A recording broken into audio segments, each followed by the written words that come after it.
Hello and welcome to Virtual Travel Escapes. I'm Rhonda Swian, the Leisure Manager at Paul Travel, and my lovely co-host today with me is Julie Bekdash. Hi, Julie.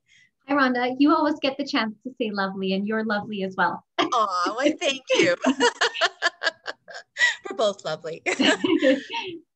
So it's so great to see so many repeat viewers that are joining us today, and we have some new folks as well. So thank you all for taking some time out of your cold winter's day to join in with us. It's so great to see you guys. You know, it's a time where we can't physically actually get on a plane and travel somewhere. So, you know, Julie and I really wanted to bring to you virtually a way to explore different countries and experiences from around the world.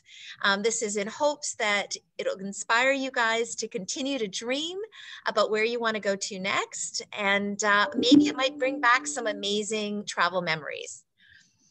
So a couple of things before we get started today. I just wanted to let everybody know our next feature is February 18th, and we're bringing back, by popular demand, Singita Lodges. This time, Christy from Singita Lodges is going to be showcasing their luxury properties in South Africa and Zimbabwe. So again, we had it a few weeks ago on Tanzania and Rwanda, and we had an overwhelming response and really wanting to learn a little bit more about some of their other lodges. So if you're interested, please tune in. I think it'll be a great one. Now, all of our presentations are being recorded. So if you happen to miss any of our previous webinars, you'll find them on paultravel.com/webinars. They'll all be listed there. And I must say, it's Julie and it's our 40th webinar we're doing today. So Anniversary. I know, our 40th anniversary. Yeah. We both still look so young. Yeah. It's been fun. So it's been a lot of fun doing these, and thank you all for your support and feedback. It's really appreciated. So today we're going to be taking a little trip to Israel. It's a country rich in history and biblical sites. And I'm sure what pops into your mind, I know it does mine, is Jerusalem or the Dead Sea. But really, there's so much more that this country has to offer. So I hope you enjoy today getting a little taste of Israel. I'm going to turn this over to Julie, who's going to, introduce our wonderful guest today. So Julie, take it away. Thanks, Rhonda. And thanks again, everyone, for being with us. We just love having you, seeing your names, and we appreciate those that have been with us in many of those 40 weeks, and also any of you that are joining us for the first time. So it's great. So today we're lucky to have with us Jerry Adler. He's joining us from Toronto. He's the Deputy Director for Canada and the Director of Public Relations with the Israel Ministry of Tourism. This is going on his 18th year with the ministry, and he is realizing the fruits of his labor with all the growing numbers of Canadians that are now traveling to Israel to cross it off their bucket list. So we have the expert with us. We're so happy to hear from you today, Jerry. So welcome. Thank you so much. I'm very excited of being here. It's 5 after 6 in Toronto. And you guys have just finished having afternoon tea. Yes, exactly. Just before Jerry gets started, sorry everybody to interrupt, but I did forget to mention that if you have any questions at all throughout the presentation, please put them in the Q&A box at the bottom of your screen. Julie will monitor them and ensure all your questions get answered at the end of the presentation. And to chat, maybe you have something, an experience you want to share or any thoughts, please put in the chat box. We'd love to hear from you. So anyway, sorry for the interruption. So take it away, Jerry. Thank you very much. Let's do this.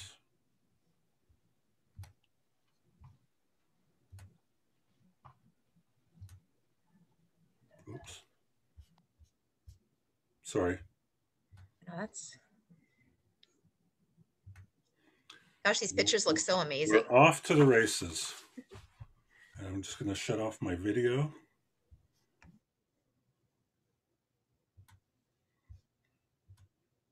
Oh. Can you just shut off my video? Oh, here. Okay, thank you for logging in today and joining us for the virtual Zoom webinar with Paul Travel and allowing me to introduce the majority of you likely to Israel. Israel, the land of creation, the land of milk and honey, the Holy Land, the land of the Bible, and so on and so on. It has so many names and has been a tourist destination for more than 3,000 years.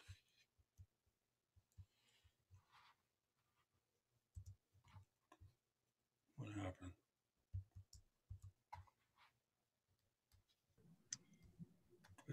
Jerry, I think we lost you there for your sound.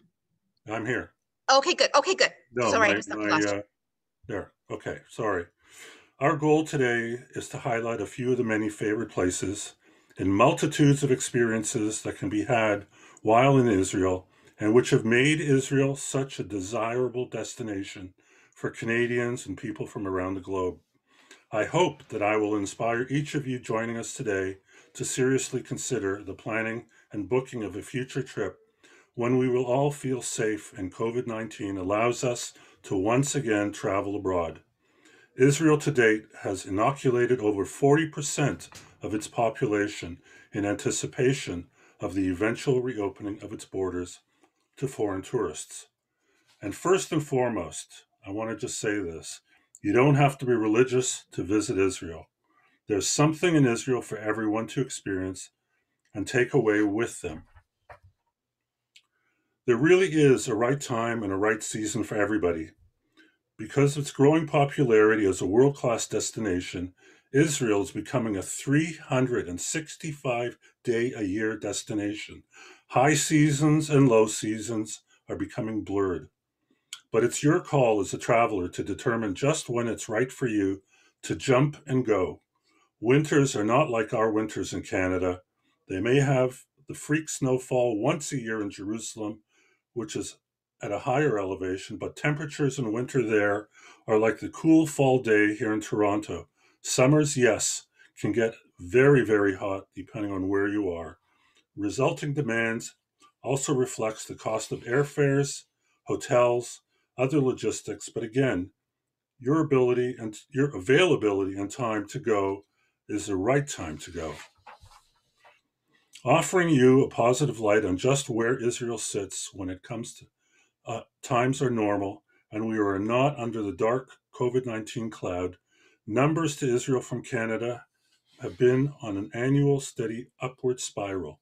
Canadians choosing to travel to Israel continue to realize that it's the ideal, all-encompassing, experiential leisure destination they have been considering with a solid value proposition for their Canadian tourist dollars being spent. The traditional bread and butter group travel of faith market continues to grow, as does the leisure and adventures market.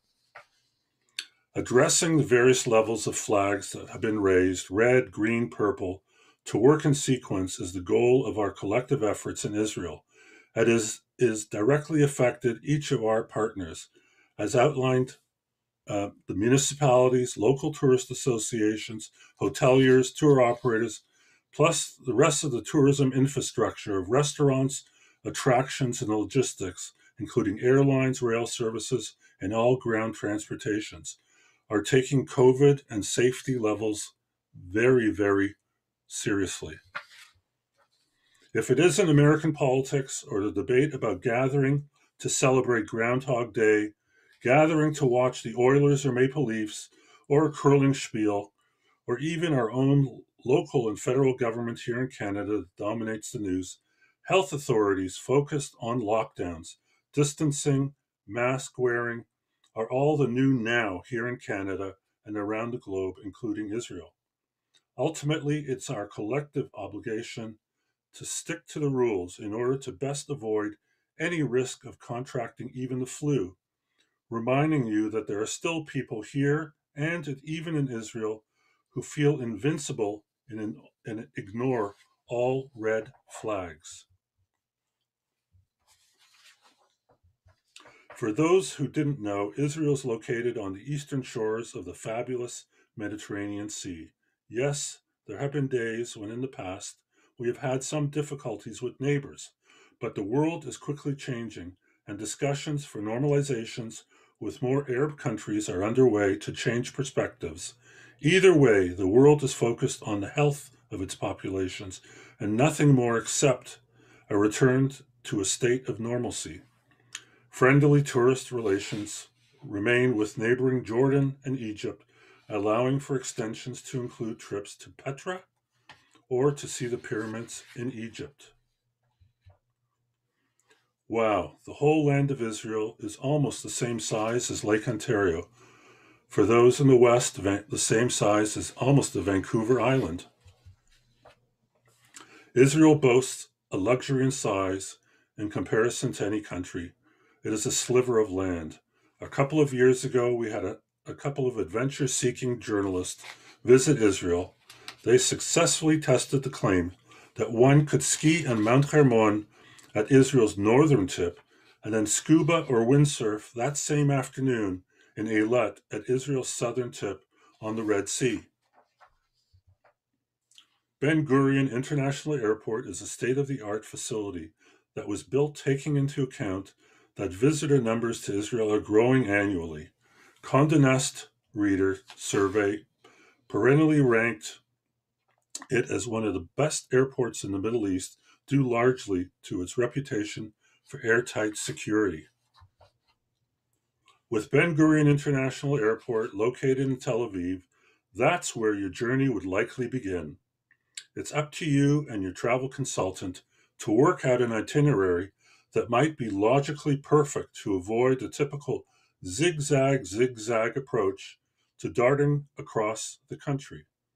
Some people like to proceed in a touring pattern, heading north along the coast to Caesarea and as far north as Haifa or Acre, then head inland to the western Galilee, which stops along the way to experience the picturesque beauty of the countryside, then head into Nazareth, onto Tiberias and the Sea of Galilee, then head south towards the Negev Desert and Dead Sea, and ultimately climax their trip in Jerusalem. Just to trace the whole picture we just discussed, Tel Aviv, the north, Masada, Negev, and Jerusalem are all within a couple of hours' drive of one another. City to city or town to town here in Toronto, or out west in Edmonton, Calgary, Vancouver, wherever you live, you need an hour just to get from downtown to the airport. No need to sit on a tour bus or in a private guide's van for hours on end to get from place to place. Imagine just how many and how much activity and touring can be accomplished in one day just because of those distances. The view from a satellite over Israel and the Mediterranean coastline, its four seas, the Med, the Dead Sea, the Sea of Galilee, and in the south, cut off from this picture, is the Red Sea. So multiple choices for great sun and sand, plus. The aerial view also illustrates the darker areas. When you see from the arrow going northward from there is the agricultural north, and the arid south is the Negev Desert. How will you get there? The list of international airlines continues to jump at the opportunity for landing rights in Tel Aviv's Ben Gurion International Airport or at Ilan Ramon International Airport just south in Eilat in the south of the country. You may be aware of the recent positive negotiations between Israel and the United Arab Emirates, thus the real potential for another gateway to Israel and totally new market adventure for extensions, excursions, and beyond. So I've added Emirates Airlines logo to the mix. Each airline, as far as we know, also putting into place a multitude of health and safety measures during this pandemic that will likely translate into a more long-term set of protocols as we move past Corona in the future. Israel has become so much more easily accessible from all over the world, offering more so that you have a variety of different routes and lower cost airfare prices to get to Israel. Navigating the seas was the option chosen by many conquerors and travelers to get to Jerusalem for centuries. Others took long and arduous land crossings to get there. Travelers now have the convenience to circumnavigate the Mediterranean on luxurious cruise ships. Major international cruise lines drop anchor while cruising the eastern Mediterranean at one or more at both of Israel's major port cities, Ashdod and Haifa, and offer many go-to-shore options that include single or multi-day excursions and customized tour packages. From Haifa, 1 or 2 day excursion into the Galilee are a favorite, and from Ashdod in the south, Jerusalem as well as the Dead Sea and the Negev are also the focus. And where will you stay? There are many accommodations options that are available in Israel. An example of one used during Crusader times, the Hospitaller Fortress or Crusader Knights Halls, and the Templars Tunnel in Acre, or Akko as it's also called in the north of Israel, a place to visit.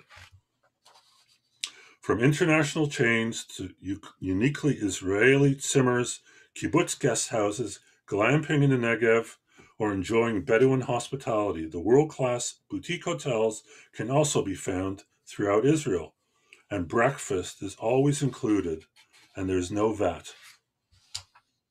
You will recognize a number of the leading international brands on this slide. Like mixing a unique cologne fragrance just for you, it's your opportunity to work with your agent to build just what you wish to experience in an itinerary, whether it's an off-the-shelf package from one of the larger Canadian or international tour companies that your agent works with, or sitting down to research and build an absolutely customized plan that will mix just what you wish to enjoy, or get your hands dirty in truly hands-on experiences for you as an individual or with family or group or large special interest groups like a church.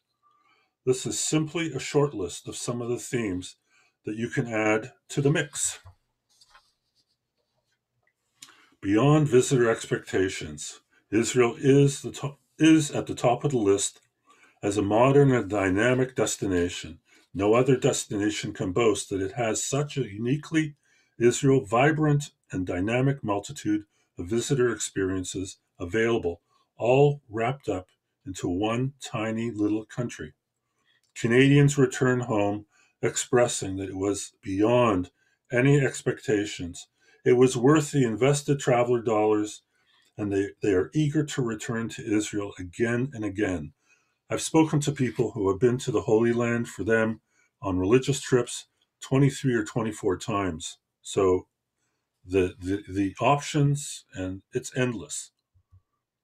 Since its founding in 1948, Israel has absorbed over 100 nationalities and cultures from around the globe, each with their own unique traditions, mix of languages, diversity of Jewish and other faiths, voices, and lifestyles.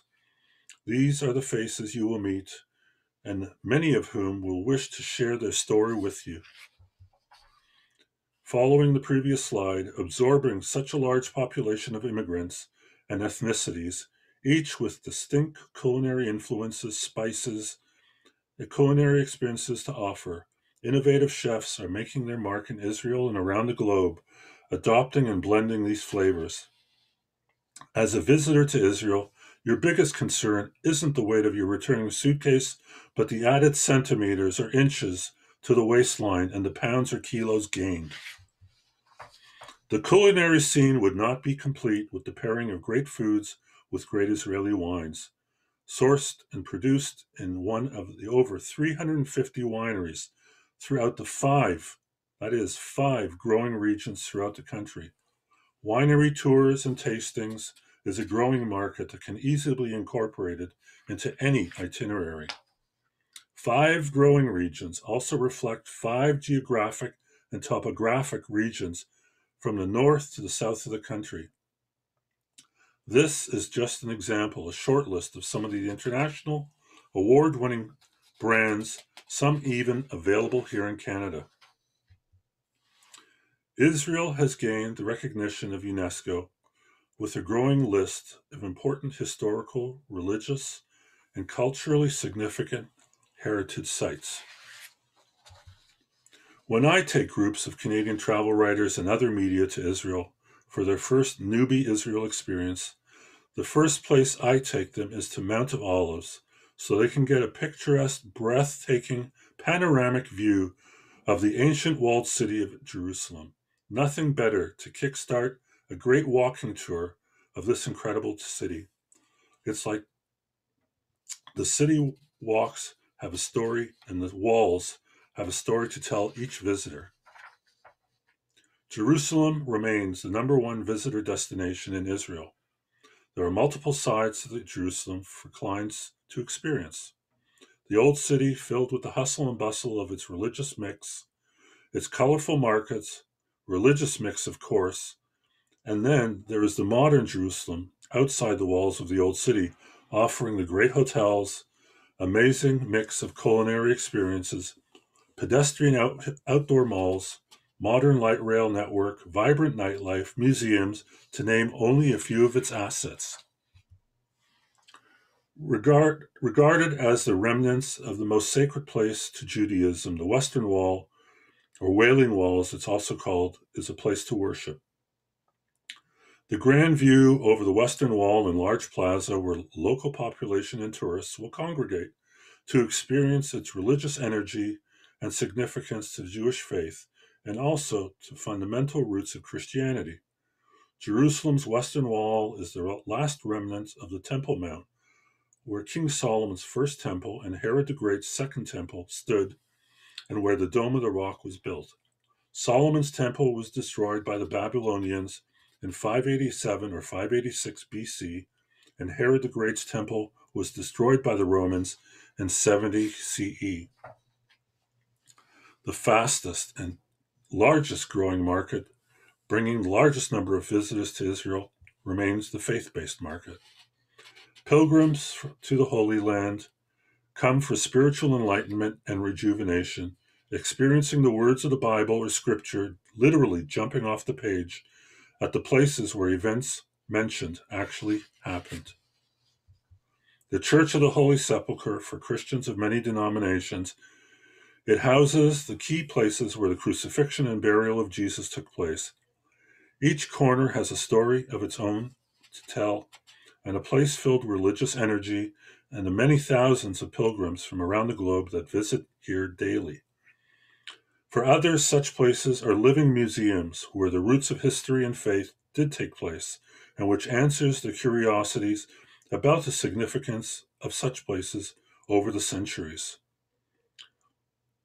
The Atticles is a two-room sepulchre at the top right, at the bottom right of the screen, that has the angel stone in it, which was believed to be the stone that sealed the tomb of Jesus. And then it's also another little room where they consider as being the last resting place of Jesus. The anointing stone at the top right is believed to be where Jesus was prepared for burial by Joseph of Arimathea. Jerusalem has another side mixed into its personality and attractiveness to tourists. The buzz of the old and modern city attracts persons of all ages. For events like the annual Jerusalem International Marathon, for others it's an opportunity to mountain bike throughout the surrounding Judean hills. And then there are the foodie experiences and the food hunters at the Machane Yehuda market, or simply browsing through the many alleys of the Arab market in the old city. Life is an adventure. Well, the picture is worth 1,000 words, isn't it? Traveling to the Sea of Galilee is on the bucket lists of many looking to seek out the many places where the roots of Christianity started. To be able to see the places where Jesus and his followers lived, where he taught, inspired, and performed miracles.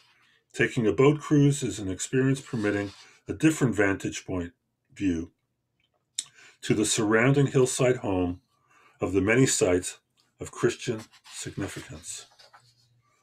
En route to the Sea of Galilee, one would likely visit Nazareth and the Basilica of Annunciation. In the Galilee, the Mount of Beatitudes, where the Serpent of the Mount took place, Capernaum's ancient synagogue, and the local archaeological discovery of what is believed to be Peter's house. After an exhausting morning, having brunch outdoors at a nearby fish farm is something that tempts the many. Other sites of great interest is the archaeological treasure of Beit Shean, just south of the Sea of Galilee, a Roman city that was destroyed by earthquake in 749 CE. Going a bit further north in the Galilee would be the Banyas National Park, for many trails and fabulous waterfalls from fed by the snow-capped mountains of Mount Hermon in the north. Or for bird watchers, a stop at the Hula Valley, home to the Stephen J. Harper Hula Valley Bird Sanctuary, where each November there is a bird migration festival to observe literally the highway overhead of millions upon millions of many species of birds flying between Europe and Africa for the winter months. The same occurs in September in Eilat with the birds flying north. Jaffa is an ancient port city home to galleries, artisans, boutiques, boutique hotels, great street food, and also exciting chefs in their restaurants. The Shuk HaPishpatim, or flea market, that is a favorite for locals and tourists to find bargains. At night, it comes to life. Tel Aviv, the cultural and economic heart of Israel. For Israelis, it's like Tel Aviv is New York. Really, Tel Aviv is not like New York. It is like the New York of Israel. Mashed up for culture, sophistication, diversity, but it's uniquely Israeli mix of those things. So really what I'm trying to say is, like New York, met Miami, had a child, and raised her for 50 different nations. Then she became a rock icon, and later an engineer. It is an emblematic city of Israel's startup nation, the birthplace of the modern state of Israel, and a must-see for travelers. In addition to that, it is known for vibrant nightlife, beach life, and food life. A picture is worth 1,000 words, isn't it? Wasn't it Alice in Wonderland popping through her looking glass?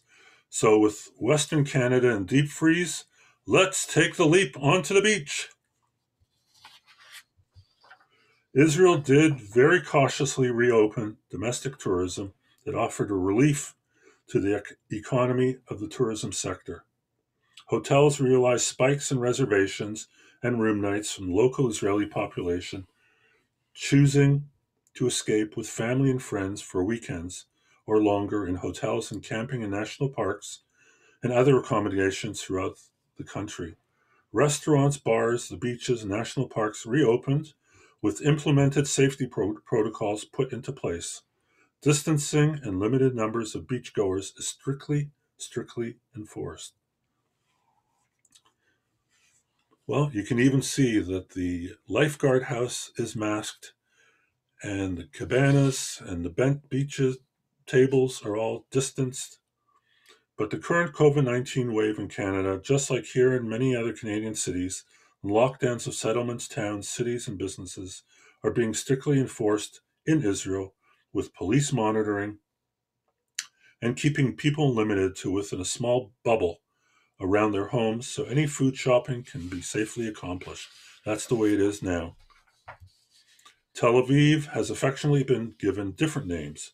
For those visitors seeking to enjoy the pulse of the metropolis, it will be addressed as a city that doesn't sleep, with nightlife starting at around 11 p.m. and running through to the next morning. For others, due to its fabulous array of contemporary-looking buildings designed in Bauhaus style architecture, Tel Aviv is also called the White City. The seaport Tel Aviv has also been renovated and repurposed to be the place to go, daytime or nighttime. The municipality of Tel Aviv annually celebrates its Pride Festival that attracts thousands of LGBT foreign visitors to Israel. Last year, in 2019, they had 250,000 people attend Pride in Tel Aviv. And that's not the only time of the year to go. Funky, vibrant street scenes make their home in Tel Aviv.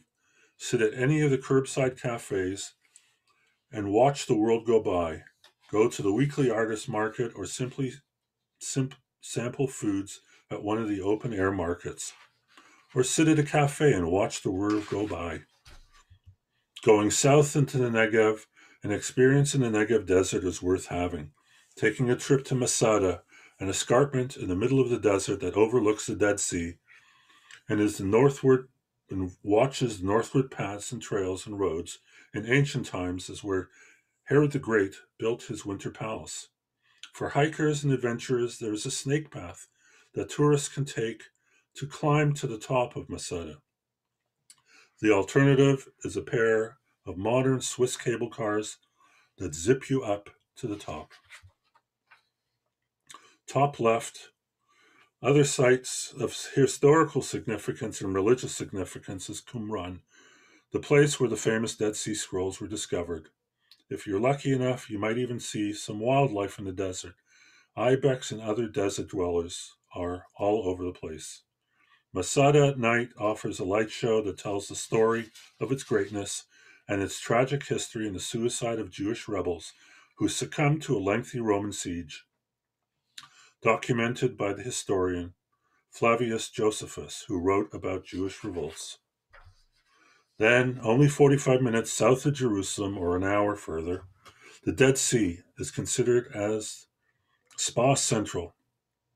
It is the lowest point on Earth at 429 meters below sea level, and whose waters and mud offer unique medicinal properties for skin ailments, and the super oxygenated air is ideal for those with respiratory ailments. And it's home to a selection of spa hotels that offer a multitude of unique Dead Sea treatments.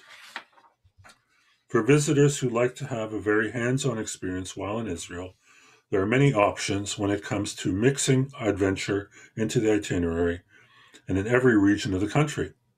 From unique experience in the desert to mountain biking or road cycling, caving, desert, jeep, or other safaris, and those wishing to get in touch with Israel's exciting history, there are many opportunities to join rewarding archaeological digs. It's called Israel's Grand Canyon, the Ramon Crater, ideal for eco-conscious tourists experiencing the desert. Stargaze at midnight, camp under the stars, hike, bike, cave, rock climb, or rappel, to name a few of the experiences to be had. There are even a couple of luxury hotels that were built at its rim. For visitors looking for an added spiritual experience, there is the Gospel Trail, which was opened a few years ago, allowing visitors to hike and connect with their faith while retracing the many stories documented throughout the Bible and scriptures and follow the paths that Jesus took 2,000 years ago. This experience brings the Bible to life from Nazareth to the Sea of Galilee. Beyond visitor expectations, the eventuality of post-COVID-19 world in Israel will once again reclaim the reactions of its visitors from here in Canada and abroad that Israel was, in fact, beyond any expectation they ever would have imagined.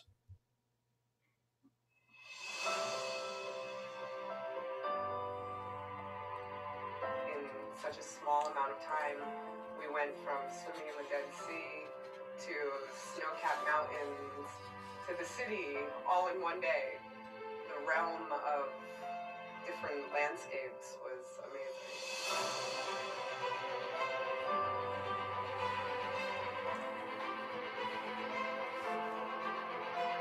People come here thinking that they're gonna see the religious sites, the holy sites.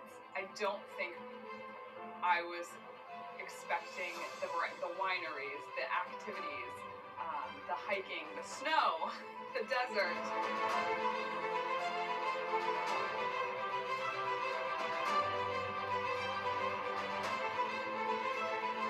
There's so much more that I don't think people have even they don't even know that it's offered. Because obviously Jerusalem and all the other amazing things we did, but like you never think of Israel as a vacation. And an amazing vacation would be like Tel Aviv, go out, hang out, and then go to the Dead Sea and relax. I could have laid there for hours and just floated away.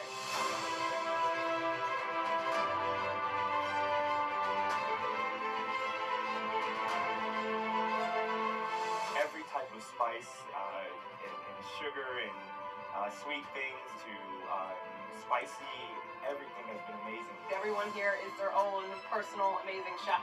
The best thing I ate so far in Israel, I can't even pronounce. Hachapuri? Hachapuri. The best thing I've eaten is probably the hummus. It's probably cliche, but it's just so good here. It's so good here. I have felt completely safe here. Probably safer than back at home sometimes.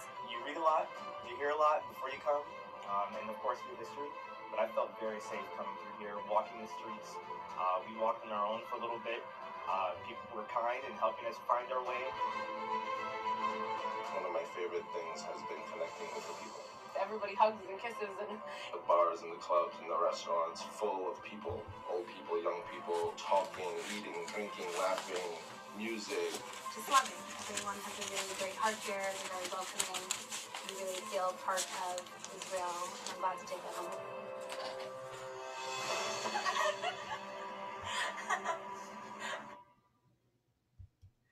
So my ultimate wish and hope is that I will be able to one day welcome you at Ben Gurion Airport. That is the information desk just inside luggage carousel section of the terminal.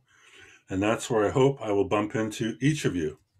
And thank you very much for allowing me to join you today. Thanks, Jerry. That was excellent.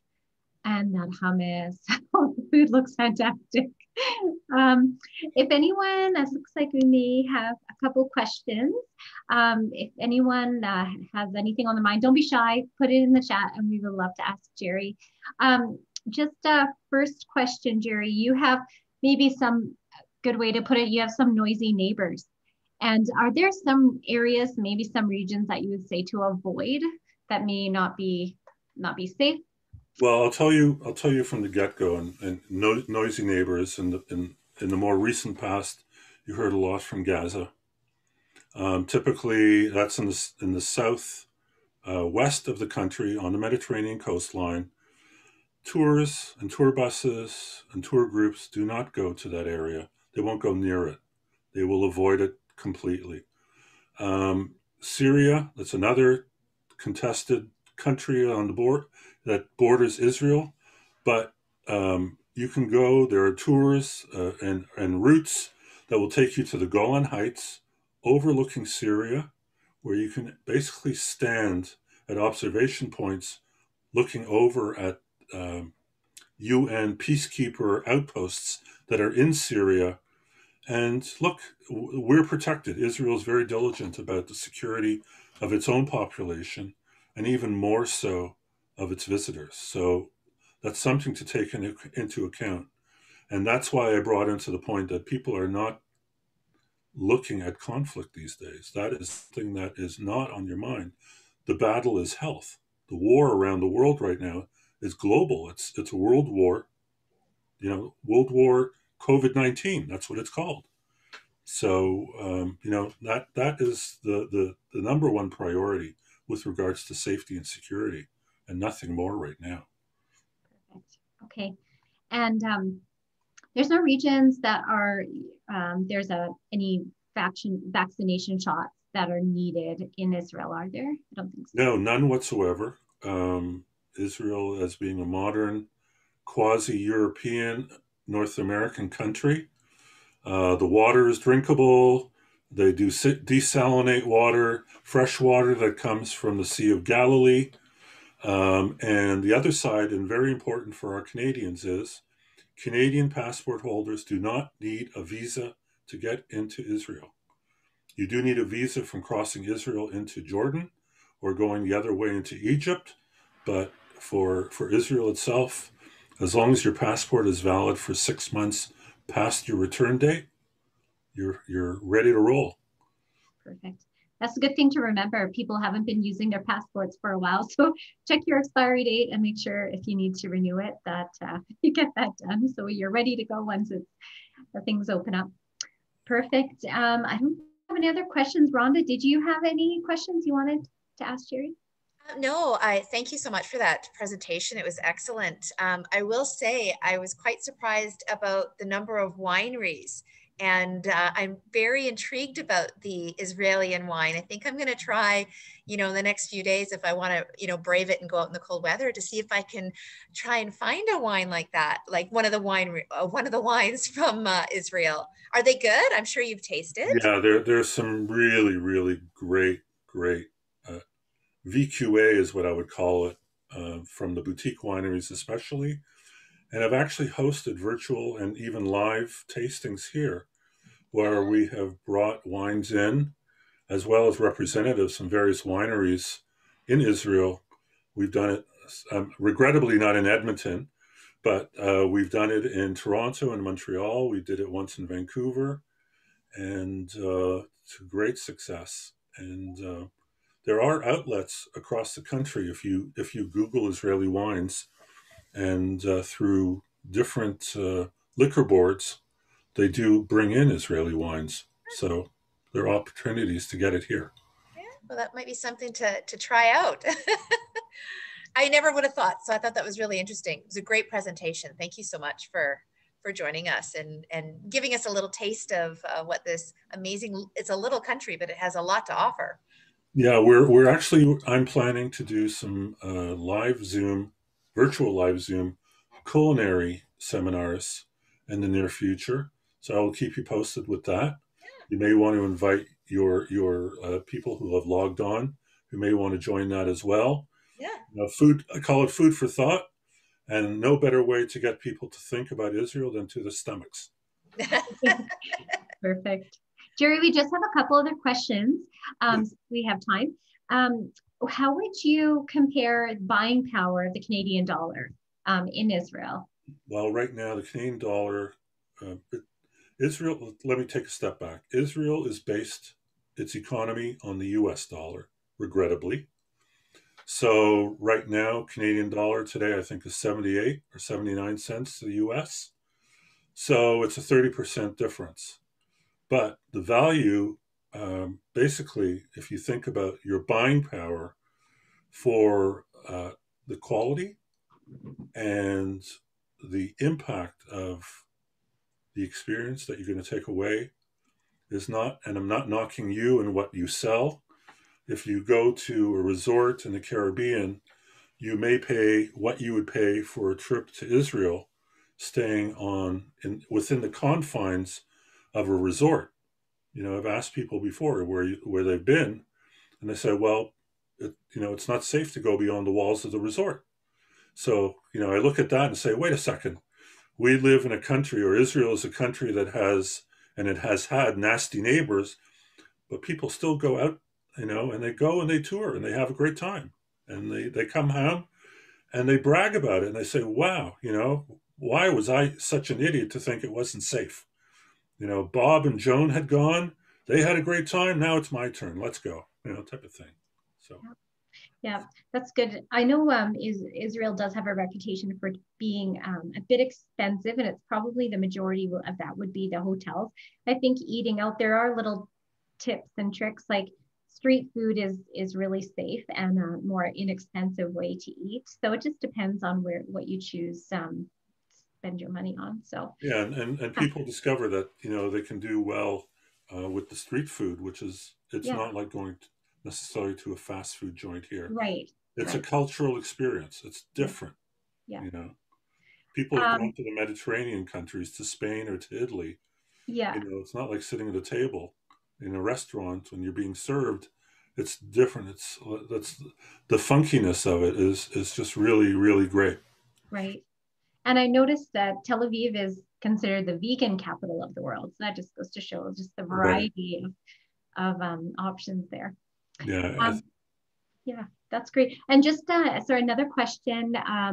would be, for right now, is Israel accepting visitors, and do they just quarantine for 2 weeks, and can they choose where that quarantine would be? Where we stand right now, Israel is still closed to international travelers. Air Canada would wish that they could start filling their planes with tourists, but they can't. And I can tell you honestly that the Israel Ministry of Tourism is working very closely with Israel's Ministry of Health to monitor the situation day to day. The inoculation rate in Israel is so high and growing day by day. They've down to, and I know, 40-year-olds, 35-year-olds, 30-year-olds. They've done the old age, people in the old age homes, the caregivers, that whole generation up to the 40-year-olds have been inoculated already. So, sooner than later, Israel is going to decide, hey, let's gradually start reopening those gates to the 2 international airports that we have. Yeah. Okay, perfect. And then just another question, and it really depends, I know, on interest and where people stay, but do you have I'm just trying to pull up on my other screen, is there a rough price range you could say for a week-long trip to Israel with tours, maybe a guided tour, what the cost would be on average? It's again seasonal, but look, we don't sell anything. We're the tourist board. It's your business to know what they cost. Average, I would say, in low season, what used to be low season, typically in general sense for pilgrim groups, from probably $2,300 and up. Okay. As a starting point. Okay. Airfare to Israel is anywhere from $900 depending on season, $1,200. High season can be as much as $1,800. Okay. So, and also class of seating. You want business class, yeah, premium economy. All those upsells are available for every type of traveler. The same thing with the hotels. Yeah. Okay, that sounds good. Yeah, I just pulled up like Insight Vacations, who we had on a few weeks ago. They have a 9-day for starting around 5,000. That'd be again. That's it depends. All inclusive. They would likely have 4-star hotels, and if not higher. Yeah. And Okay, perfect. I think that's about it. That's super. Thank you so much. If anyone thinks of any questions after, feel free to email Rhonda or myself or one of the other ladies in the office. And if we don't know, we know who to go to. Jerry, he's such a good salesman. His on Israel, all 3 of his kids moved there, which is something to note. That is really neat. So anyways, thank you again. Thanks again for everybody for joining us. It just means the world to us. Thank you, Jerry, for your time. And we wish you a great evening and everyone just a great rest of the day and good long weekend. Happy Valentine's Day. And we'll look forward to seeing you all next week. Thank you. Thank you again. Thank you. Bye-bye. Bye, Hello. everyone. Good night.